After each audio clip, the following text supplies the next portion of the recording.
Hey, what's up, everybody? BDO 44 coming at you with another video. All right, so I just got through watching Ben Simmons' press conference, and I thought we got some from him, but I felt like he would have liked to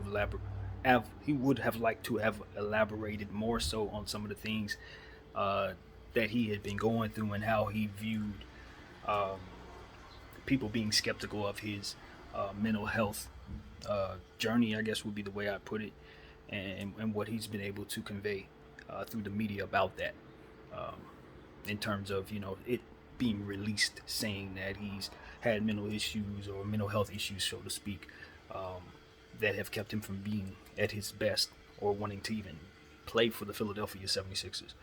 Um, and listening to him, I think what I've learned is that 6 months he spent protesting against the team basically, and not taking money and all of that, he had been consistently getting therapy. That's what he alluded to, that he was on a very, very um, concentrated process for improving his mental health. And I think um, what he was able to say at the end of that presser was really helpful for a lot of people who are trying to start that journey. That it's okay to get help, it's okay to seek help, it's okay to address your mental health. And I want to champion him for doing that because that's something we stand for here on this channel as well. Um, as far as him being on the court, that's secondary in my mind a lot of times, especially when someone mentions their mental health and the fact that something, um, an environment that they're in, is providing them a great deal of triggering negativity, and it keeps them from wanting to be there entirely, even beyond any sort of reason or pressure on the line or what have you.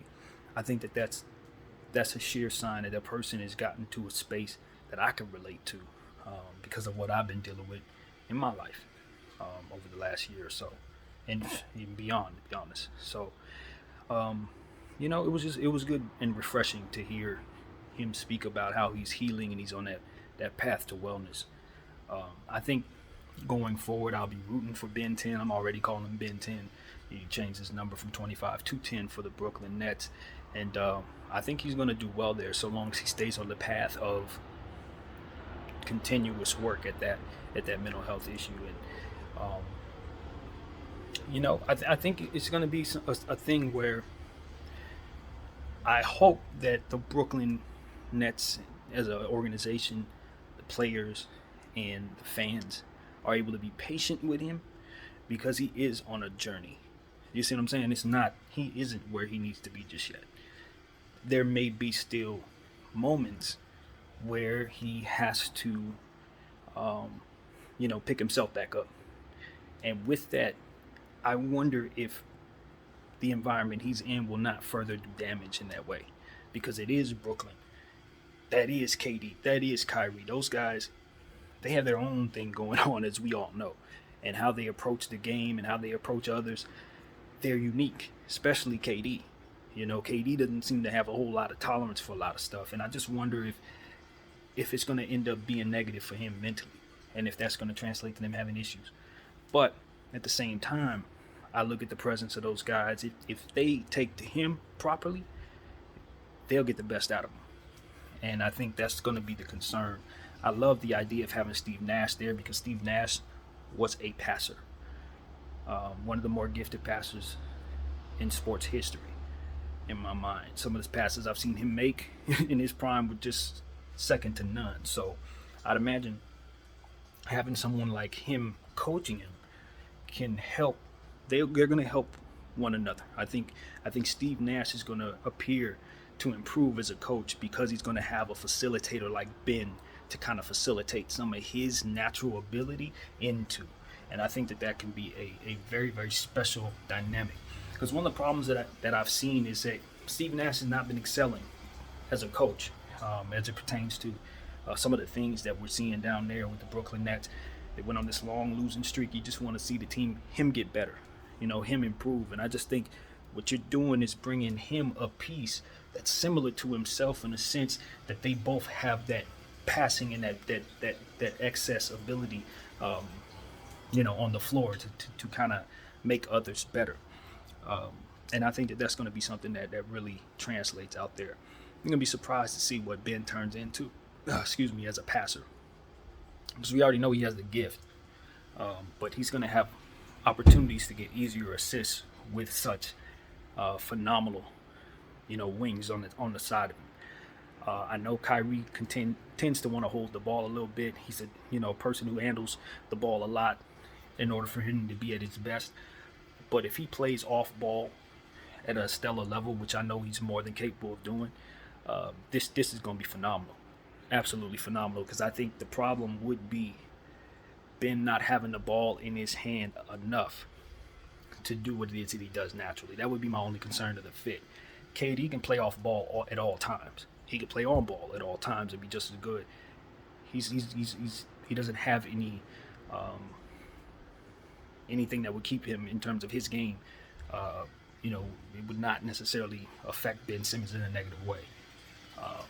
But as I look at Kyrie, I think maybe Kyrie might get a little frustrated not having the ball in his hands enough, or maybe Ben might not get frustrated without being able to create as much once ISO starts becoming a thing. So I think the new Brooklyn Nets are going to have to kind of let Ben Simmons facilitate the offense in order to get the most out of everything.